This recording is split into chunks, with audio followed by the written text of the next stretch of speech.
Welcome back to Rebirth U, where I'm going to help you get better Rebirth through comprehensive tip videos, gameplay breakdowns, and live commentaries. Now today we're going over a few different tips for early game that's going to allow you to get more kills, ultimately win that early game, and get your loadout. So as always, make sure you hit that thumbs up button, comment, hashtag Rebirth down in the comments below, and let's get into it. Now the format for today's video is I'm going to be taking you through a bunch of different tips that I have, not spending too much time on any one tip, and I'm going to be rolling some gameplay in the background of an absolutely insane early game that I had not too long ago, dropping 13 kills before we got loadout. So before we jump in, if you are looking to get better at Rebirth, make sure you are subscribed with that notification bell turned on so you don't miss any videos. I do videos every single day trying to help you get better at Rebirth. And if you want to catch me playing live, I play live over on Twitch, do gameplay breakdowns, live commentaries, so make sure you drop a follow there as well. Now to kick off, I want to start with the question that I always get asked, which is, Joe, where should I land in Rebirth? And there's a huge advantage with the small map of Rebirth, being that you can land anywhere you want. The biggest tip that I'll give you is to land in the same spot every game.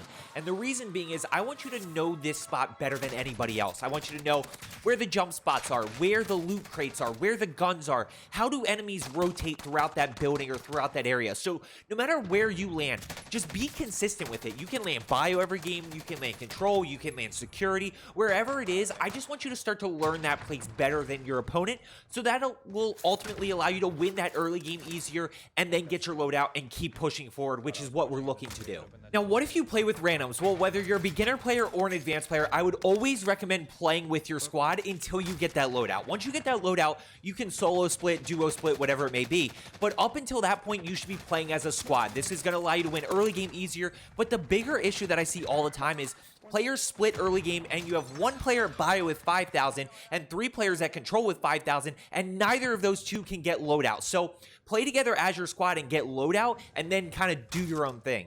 So back to the original question of what if you play with randoms? Well, when I play with randoms, generally what I do is I jump at the same time that they do, and then I'll immediately pull my chute to try to get a sense of where they're flying to. At that point, we can all land together as a squad. I'll be last to the ground, but at least I'm landing with my team. Now, if you don't want to play with randoms, take a few seconds, join my Discord. I put the link in the description below. I have a spot where you can actually find teammates to play with.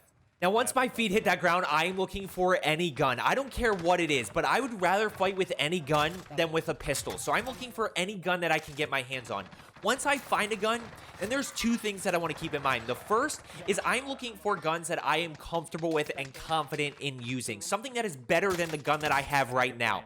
And I bring this up because an easy example is the Epic OTS-9 is not going to be epic if you can't hit your shots with it. So as you're running around, you want to be paying attention to, okay, what gun is better than the one I have now that I can hit my shots with? Just because it is an epic or a legendary gun doesn't mean you have to pick it up. Another great example is that epic grav with the 4x scope is terrible. So just because you come across the fact that it's an epic gun doesn't mean you have to pick it up. Pay attention to what guns you are most comfortable with.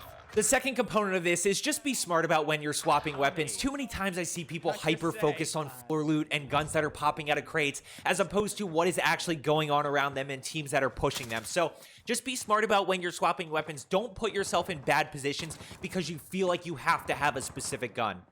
Now, probably the biggest tip that I can give you for early game is to never forget the most important rule of Rebirth, which is your game does not end until everybody on your squad dies. And I highlight this in particular because too many times, especially early game, I see people being way too over-aggressive when they are the last alive. You've seen it throughout this early game right here. How many times did I slow down and just wait for my teammate to respawn back in so that our game can continue? Even if you have to run away from your landing spot, that's okay if it means your team stays alive and you can regain. Now, as somebody flying back in, you have 3 options. The first scenario is you have lost complete control of your landing spot. If this is the case, go ahead and fly away, land somewhere else, focus on regaining. The second is if you have lost a little bit of control of your landing spot, but you might be able to win it back. In this scenario, I'm going to land close by, grab a gun, and then go ahead and push back in.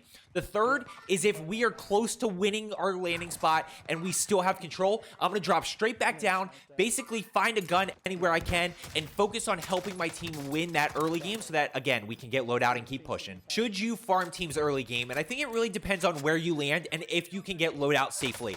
At Control Center, where I love to land, a lot of times it can be difficult to safely get loadout and farm teams. So I'm more inclined to white teams. Whereas in Prison, it's much easier to kind of let teams just regain and respawn while you're getting your loadout. So I think it depends on where you land and if you can get get loadout safely and then keep pushing. So now let's talk about loadout. And what you've kind of seen throughout this gameplay so far is that we have not had one opportunity to get loadout, both because we've been constantly fighting, but more importantly, we just don't have the cash to do it.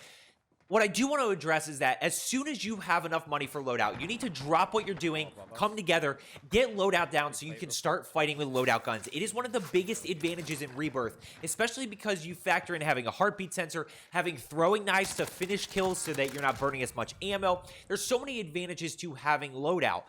But the bigger thing is that if one person dies, if somebody has 5,000 and they die, now all of a sudden you don't have enough for loadout, and you have two options. You can either wait for loadout to come, or you now have to focus on looting again and finding enough money. So as soon as you have enough money, get that loadout down so that everybody can start fighting with loadout guns, even if it's just a small window of opportunity.